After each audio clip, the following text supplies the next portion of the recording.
You've seen the clips. A 390-foot glowing siphonophore spiraling through the pitch-black ocean. It looks mesmerizing on your screen, but clicking a video is easy. Getting out there to see it in person is a completely different reality. Marine expeditions demand serious capital. We're talking about thousands of dollars in travel, heavy gear, technical dive training, and days lost just getting to the GPS coordinates. You face a harsh choice. Do you target accessible giants, where you know you'll get a return on your investment? Or do you sink your budget into deep-sea tech for a slim chance at spotting a true abyssal monster? To figure out where you should deploy your dive budget, let's look at this chart. We've mapped 9 massive sea creatures on the Expedition Indexed. The vertical axis measures biological spectacle, how rare and massive the animal is. The horizontal axis measures the logistical barrier, meaning the cost and depth required to reach it. The spectrum is vast. Down in the bottom left, we have the colossal coral, low cost, highly accessible. Up in the top right, the Siphonophore sits at the absolute extreme of financial cost and depth. We are discarding the myths and internet hype today. This guide strictly weighs the tangible, financial, and physical reality of encountering these specific targets in the wild. We can break your options down into 3 profiles: the accessible optimizer, the high-stakes adventurer, and the deep-sea specialist. Picking your target means auditing your own limits. You need to decide exactly how much capital and physical discomfort you are willing to risk. Let's start with the accessible optimizer profile. If you have a standard scuba or snorkeling certification and a moderate budget, your targets are in warm water reef systems. Your highest yield target here is the colossal coral, recently discovered off the coast of the Solomon Islands. This organism is roughly the size of 2 basketball courts, made of millions of tiny polyps growing for centuries.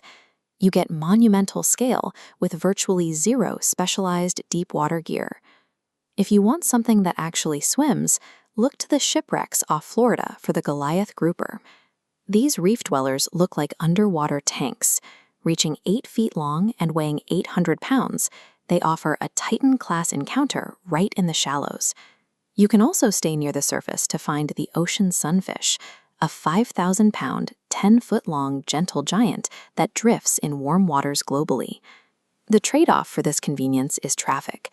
Because these sites are cheap and easy to reach, you will share the water with dozens of other divers, and the wildlife's movements can be unpredictable in crowded areas. You get a guaranteed look at immense biology, but you sacrifice the quiet isolation of true marine wilderness. If you have a larger travel budget and the stomach for extreme climates, like the icy waters of Antarctica, you fall into the high-stakes adventurer profile.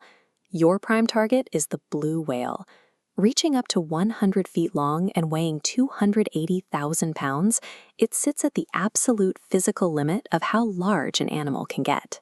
Alternatively, you can target the 50-foot, 40-ton sperm whale for a chance to witness active predator dynamics, like a clash with a giant squid, rather than just raw scale. Let's map this on our comparison table. Chartering vessels into remote, open ocean environments requires a heavy financial input. The outcome is watching the largest predators on Earth hunt at the surface. Nothing matches the scale of a multi-ton mammal surfacing right beside your boat. But biology works against you. Whales of this size face severe muscle fatigue. Deep dives require incredibly long recovery times at the surface. The trade-off is time. You are paying high transit costs to reach brutal weather systems, only to get interaction windows that last just a few fleeting minutes while the animal catches its breath. You are gambling thousands of dollars against unpredictable weather and biological downtime for a brief glimpse of the planet's largest creatures. That brings us to the deep-sea specialist. This requires virtually unlimited funds, cold water survival gear, and access to submersibles or remote vehicles.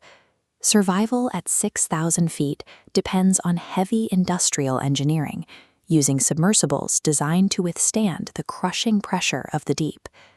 Down here, the marine biology gets strange.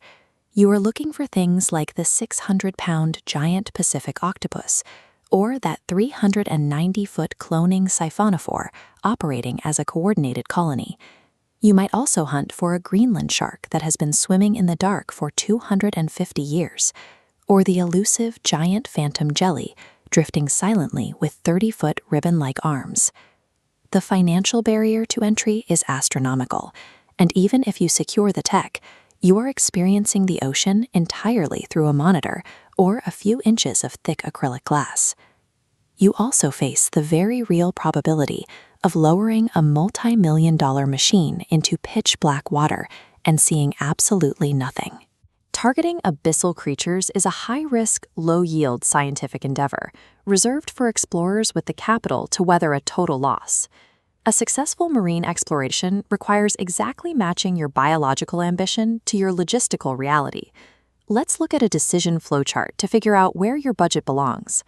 First, you must decide between a standard surface dive and extreme submersible travel. If you prioritize your budget and want a guaranteed return on your time, follow the basic scuba path. It leads directly to the colossal coral or the Goliath grouper. If you want maximum scale and are willing to endure severe surface conditions, take the extreme travel route. Your money goes toward finding blue and sperm whales.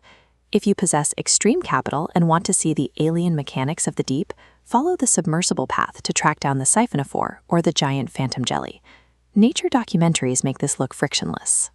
The real ocean is cold, dark, and highly expensive to navigate. The right target isn't just the biggest animal on paper. It perfectly aligns with your budget, your training, and your tolerance for risk.